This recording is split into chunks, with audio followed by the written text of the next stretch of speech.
One of the craziest things that I've heard is there's no rest for the weary. Now, that particular generation, they were ready to go home to the sweet by and by. A lot of times they walked around very sad. You could see it in their energy, see it in their faces. It was kind of like, woe is me. But there is rest for the weary. There's no rest for the wicked. Okay, so let's not get the two twisted. The Lord grants rest for the weary, no rest for the wicked. There is a huge difference, and we need to realize that. Furthermore, another thing that is so weird to me is when people say they're not deserving of God's love. Who is saying that? Who said that? Who said that? Who said that? Why aren't we?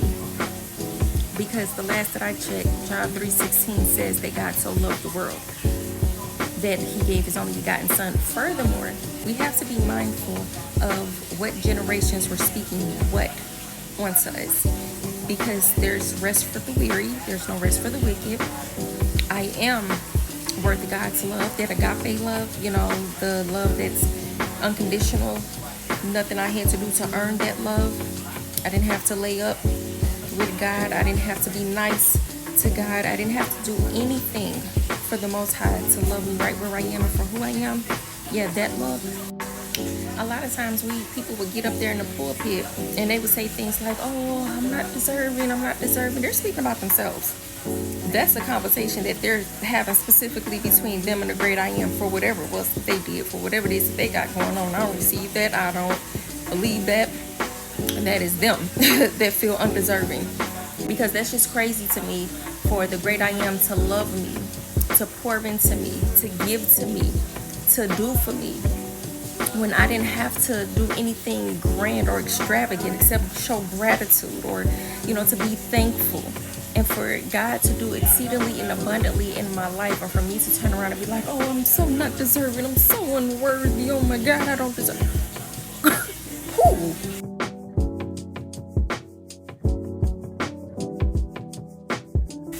Who don't?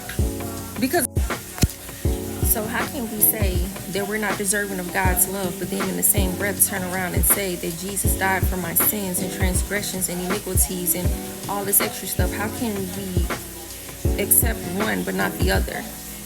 That doesn't make any sense. Don't let people talk you out of your spot, your position, because if you send that energy to the great I am, to your spirit guides and so forth, and they do something for you and you're like, oh my gosh, I'm so undeserving, okay, they're gonna take you back, they're gonna stop doing it then. It's like, okay, well, we don't like you feeling like that, so that's it. Don't worry about it. You got it. You don't want that.